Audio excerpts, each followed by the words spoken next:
It's been nearly 3 months since the NFL draft, so it's time to give you some updated Dynasty rookie rankings. Talk about some things that may or may not have changed. All right, starting off with tier number one, same thing back in April when the draft finished on his own, Ashton Jeanty. Friendly reminder, here are the running backs that have been drafted top 10 since 2014. Names like Bijan, Saquon, Fournette, CMC, Zeke Elliott, Todd Gurley.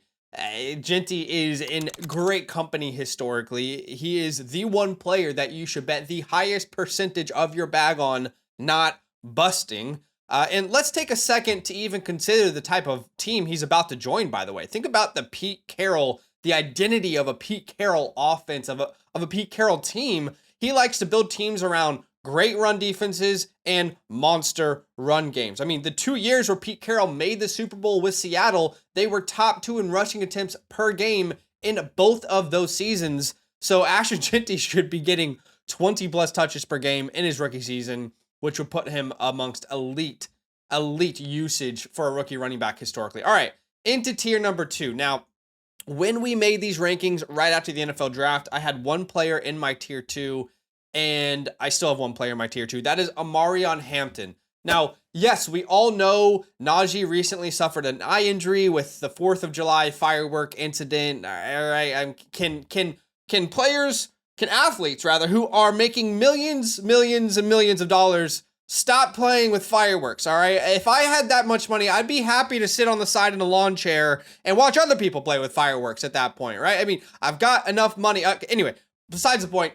This has nothing to do with Omarion Hampton being my 102. He was my 102 the day the NFL draft happened, and that has everything to do with the historical expectations for a running back with Omarion Hampton's draft capital. You can see hit rates over the last 11 years. First-round running backs, the highest hit rate of any position, 85.7%. And then if you go superstar status, which is a top 12 point per game season, you can see first-round running backs do not fall off like the rest of this chart. 78.6% superstar status. It is the easiest bet to make, and I have been making this case since the combine, really, when Omarion Hampton went sicko mode. All right, into tier number 3. Now, I'll be honest, every single player in this tier, I don't care how you arrange them. They're bucketed values. That's the way we look at our tiers, right?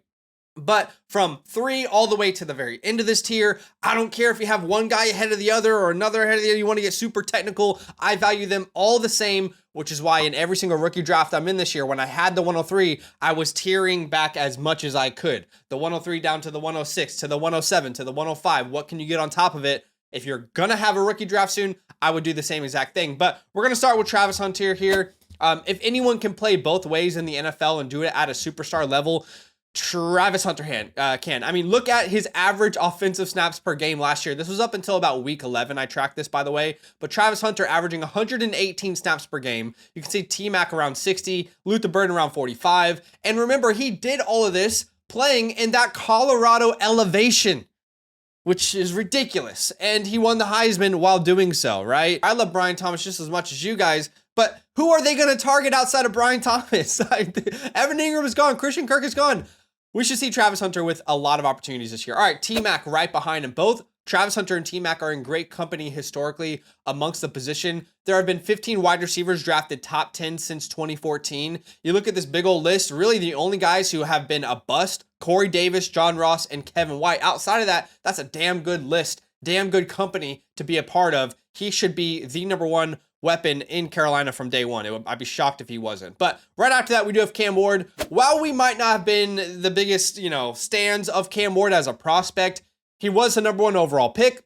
And we know if a quarterback hits in Superflex leagues, they have immense value. You can see that pretty much across the board through the history of Superflex Dynasty formats, right? All right, now, to end this tier, we have 2 running backs, Travion Henderson and Quinshon Judkins. Nothing has really changed on Travion Henderson's situation. I do believe over the course of the season, Ramondre is going to be annoying to start the year, but over the course of the season, Henderson's just going to be so good that you're not going to be able to keep this guy off the field, and he's probably their best receiving weapon anyway at this point with Stephon Diggs' career. But let's talk about Quinshon Judkins, okay? Because there might be some people who are trying to tell you that you should be selling high on Quinshon Judkins or don't ride the train with this uncertainty around his legal situation.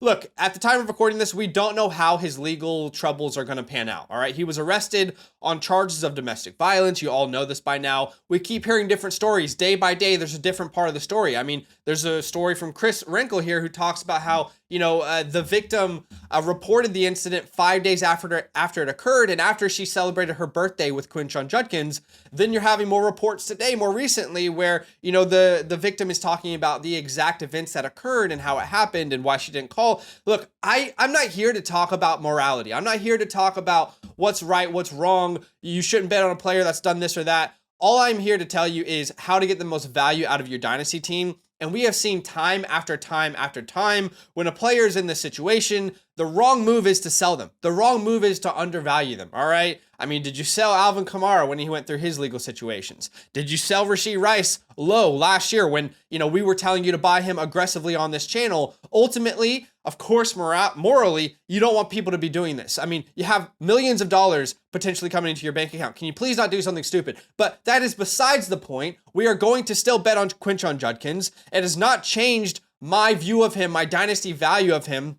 In fact, on Keep Trade Cut, he fell 10 positions. If that is possible to go buy him in your leagues, do it. You'd be silly not to. I don't think most people are actually devaluing Quinshon Judkins, though. Like, people are sending me lowball trades for him for seconds in a player I don't like. Like, I'm not selling him for that, and neither should you, because ultimately this will pass. And again, doesn't matter whether, the moral side of this. That's not what we're here to discuss. We're here to discuss fantasy football. And if I had a rookie draft today, I would still pick him in the top 7. And that's because both of these Ohio State running backs should eat in their backfield with very little competition, right? For Henderson, we know he's got a battle with Ramondre Stevenson, Antonio Gibson. Ramondre Stevenson was battling with Gibson to keep his starting job because he kept fumbling the ball. For Quinshon Judkins, he's got a battle with Dylan Sampson, Jerome Ford. Jerome Ford, they barely brought him back. He was an effective player, but we're just like legs above these guys from a talent perspective. And if you look at round 2 running backs, they have a 70.8% hit rate for a top 24 points per game season. Superstar status, top 12 point per game season, 41.7%. Only round 1 tight ends and round 1 running backs have a better hit rate. And don't forget how impactful an early round 2 running back can be for Dynasty. I mean, do you remember the 2022 class? Ken Walker, within his first season, Walker catapulted up to the RB1 in Dynasty rankings by November. And it was only the Zach Charbonnet pick that destroyed him, all right? Breece Hall was an RB1 by October, and he remained there until his ACL tear. The point is, round 2 running backs with top 40 draft capital can end up being incredibly valuable dynasty assets. So don't sell low on Quinshon Judkins. That's just absolutely silly, all right?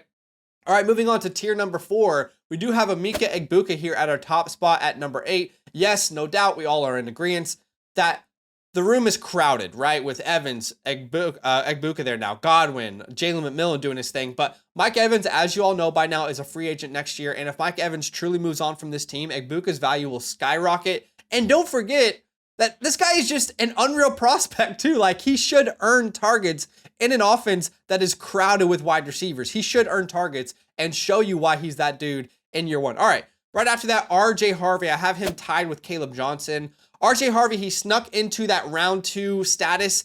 We know 71% hit rate for those round 2 running backs. But more importantly, it's more about the statement Sean Payton made when he drafted RJ Harvey. I mean, Sean Payton has only drafted a running back 3 times before day 3 of the NFL draft. That's Reggie Bush in 06, that's Mark Ingram in 11, and that is Alvin Kamara in 2017. The 3 running backs before Harvey combined to reach 8 Pro Bowls and 5 All-Pro selections, and Alvin Kamara is still doing that to this day. And look, yes, J.K. Dobbins is there, but let's not forget that, number 1, we are playing Dynasty football. This is the long game, all right? We're not playing redraft. Of course, your redraft ranks need to adjust.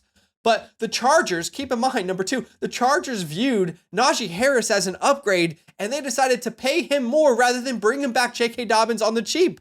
And number 3, don't forget that the Broncos have one of the best offensive lines in the entire NFL. PFF actually ranks them 2nd heading into the 2025 season. All 5 of their starters are going to be back in 2025 from 2024, so don't sleep on them. I mean, thinking about this offensive line, and this offense is going to be very good. You don't need 20 plus touches to be relevant in fantasy football. I mean, with Sean Payton, if you get about 13 touches, you can make a big impact as a rookie, especially if you're a special rookie like RJ Harvey. So don't sleep on him. Don't adjust him. Don't lower him in your rankings. And right after that, we have Caleb Johnson. I'm splitting hairs between these 2 running backs. but it is because of the historical hit rates. You know, I don't want to completely throw them out. You know, you look at round 2 and round 3, there's a 21% drop off in hit rates from those 2 rounds. And yes, it's a technicality because RJ Harvey was a little bit later, but you know, these are 2 great running backs. That's why they're tied in very good situations. Full transparency, I did have a higher pre-draft grade on Caleb Johnson than I did Harvey. But I can recognize, you know, that in that Steelers offense, he should feast on opportunities. But of course, you know, I'm still going to go off that historical hit rate there. If you have a different opinion, that's fine. All right, at 11A and 11B, we have the 2 tight ends, Tyler Warren, Colson Loveland, 2 extremely safe picks. You can see here, tight ends, 80% hit rate, second highest bet outside of round 1 running backs. And then same thing for the superstar status. When you go to that, it's a top 6 point per game season, actually, for tight ends, 60% hit rate. Look, it's unlikely that these guys are going to have the same upside as the rest of the guys in tier 3, simply because they're going to have like a Laporta Bauer season, which is not common, even though it's becoming a trend. Of course, if you're in a tight end premium format, you can bump these guys up your rankings. But if you're in a non-tight end premium format, then, you know, you probably would just put them at this point of the draft board, late first, early second type of situation. All right, at 13, Jackson Dart. If you look at first round quarterbacks, you're not going to get a good indication of what we should expect from Jackson Dart historically, right? Because what we need to look at is specifically late round first round quarterbacks. And if you look at late round first round quarterbacks in the last 11 years, they have a 33% hit rate. These are the names that you're looking at. Guys that went pick 20 and beyond in the first round. Kenny Pickett, Jordan Love, Lamar Jackson, that's great. Paxton Lynch, Teddy Bridgewater, Johnny Manziel. So it's not a great list. I mean, people often say, well, Teddy Bridgewater was a good starter. His best ever point per game season was quarterback 19. I mean, let's be real for a second, right? We're talking about fantasy football, not a game manager here. You don't want Jackson Dart to be a game manager. That's not a good outcome, right? So you look at that list, a lot of negative, a lot of red there, right? With the Picketts, the Lynch, the Bridgewater, the Manziels. But I will say the 2 guys that did pan out didn't have to start straight away, right? Jordan Love sat for a long time. Lamar Jackson sat for the majority of his rookie season.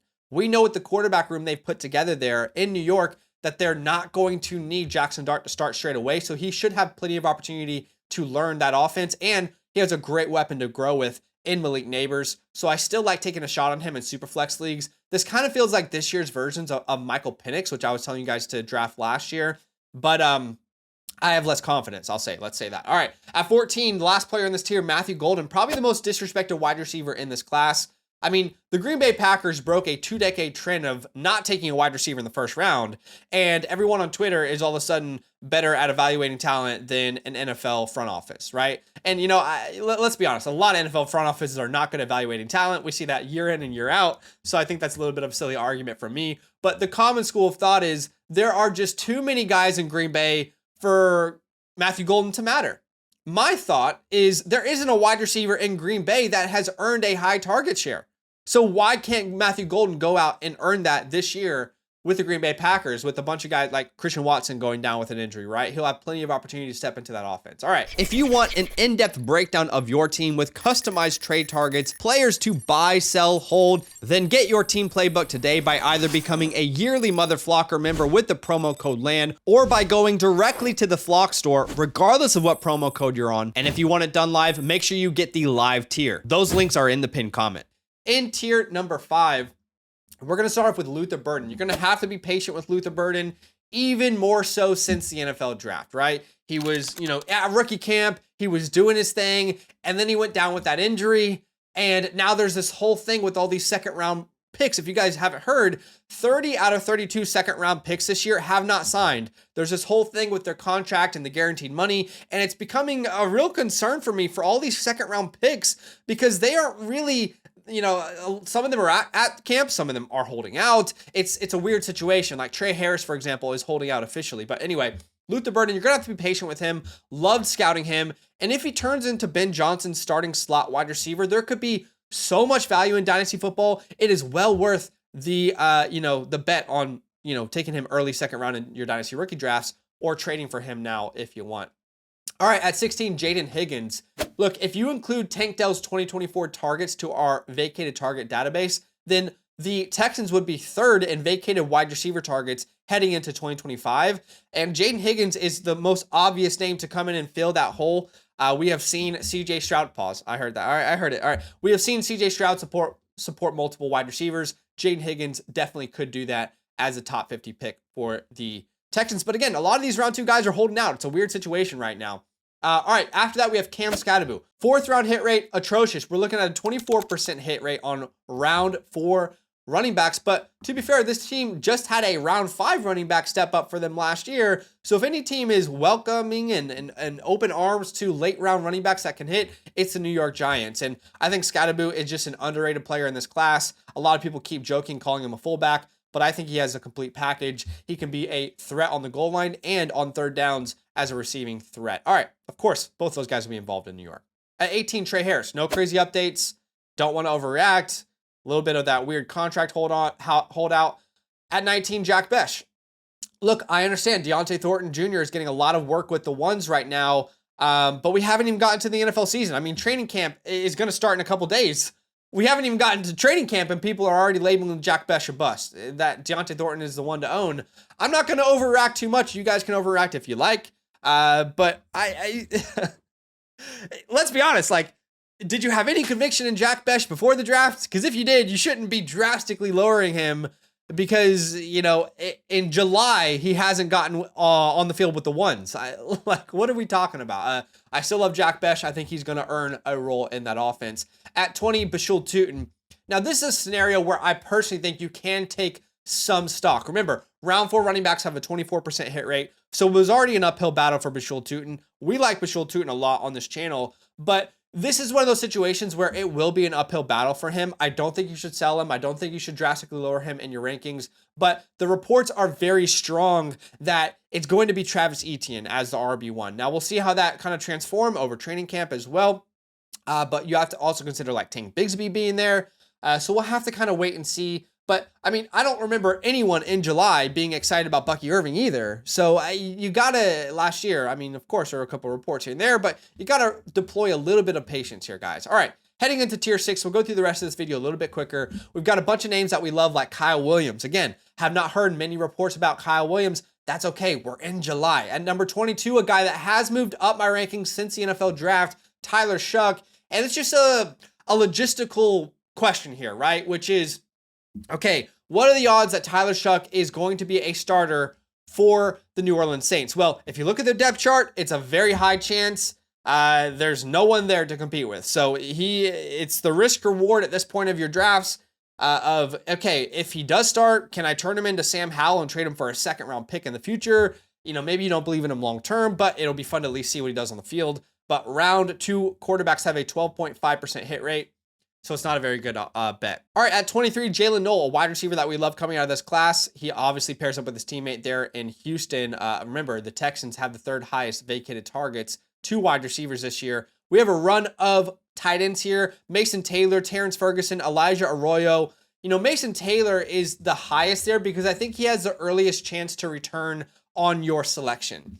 Meaning, of all these players, Taylor's the most obvious from a target share perspective, earning a target share, the guys around him that he has to overcome to break out in year 1, right? It's really Garrett Wilson. There's no one else on that offense that you're worried about. So Mason Taylor could have a role early on. With Terrence Ferguson, obviously you have Puka Nacua, you have Devontae Adams. With Elijah Arroyo, you got JSN, you got Cooper Kupp. Although I do think people are undervaluing both Ferguson and Arroyo. And I will say on Elijah Arroyo, they need an outside player.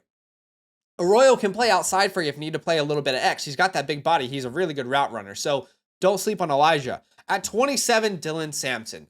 While we are not lowering our value of Quinshon Judkins, we are going ahead and saying, well, it's well worth at this point of the draft taking a bigger shot on a guy like Dylan Sampson who could have a bigger role, you know, earlier on and show what he's worth earlier on. Let's say Quinshon Judkins is suspended 4 games. You know, well, does Dylan Sampson become the starter there? Is it Jerome Ford? Well, it's worth, you know, finding out in your drafts. I mean, it's so rare you hit in, you know, the middle of like the early 3rd round picks anyway. In this situation is already starting to show some sort of intrigue, right? At 28, Jaden Blue, you know, a running back in a backfield that has no clear direction moving forward. You know, not a good, you know, hit rate on round 5 running backs, but with only Javonte Williams there, Miles Sanders, he's worth taking a shot on. All right.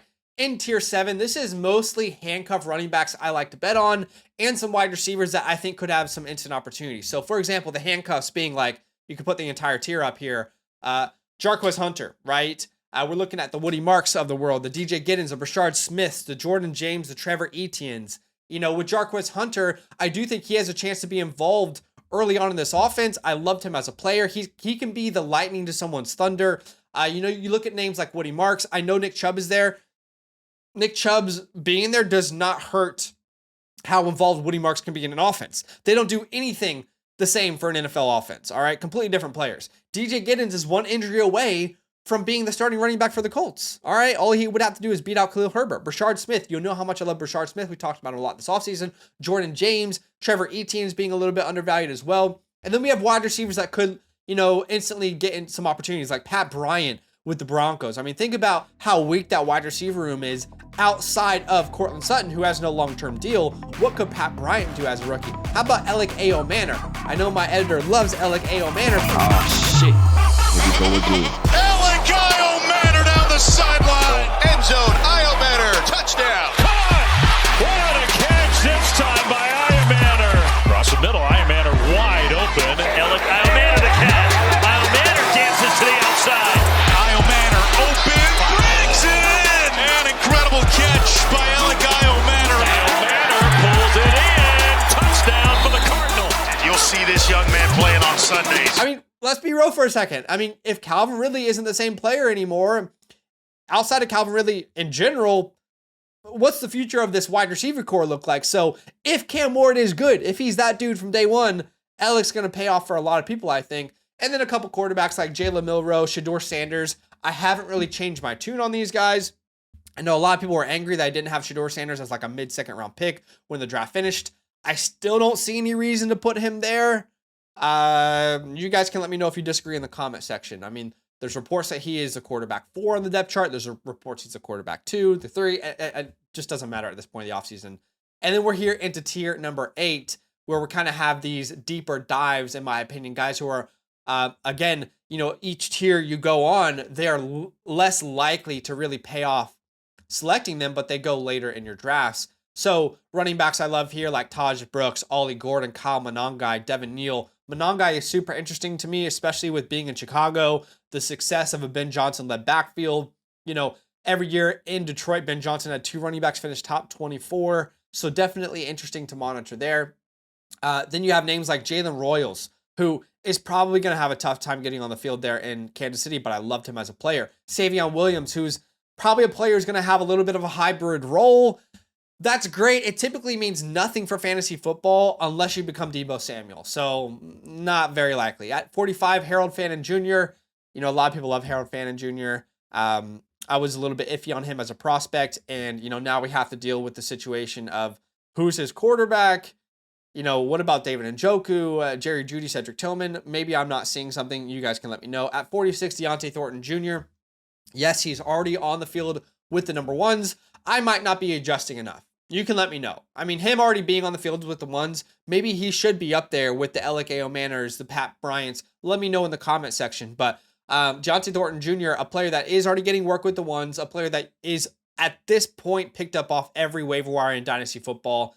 But I still think the odds are against him hitting in fantasy football. And then to end the list, Dylan Gabriel. There could have been so many players I would have talked about here to end the list. So if there's some player you wanted me to add, let's be honest, at that point, you can add any player that your heart desires. But I appreciate y'all watching the video. Do me a favor, hit that like button to show some love. Subscribe if you do enjoy the content. And I gotta let you know, if you like the content, there's more content over on our redraft channel, FantasyLand Football. This is what it looks like.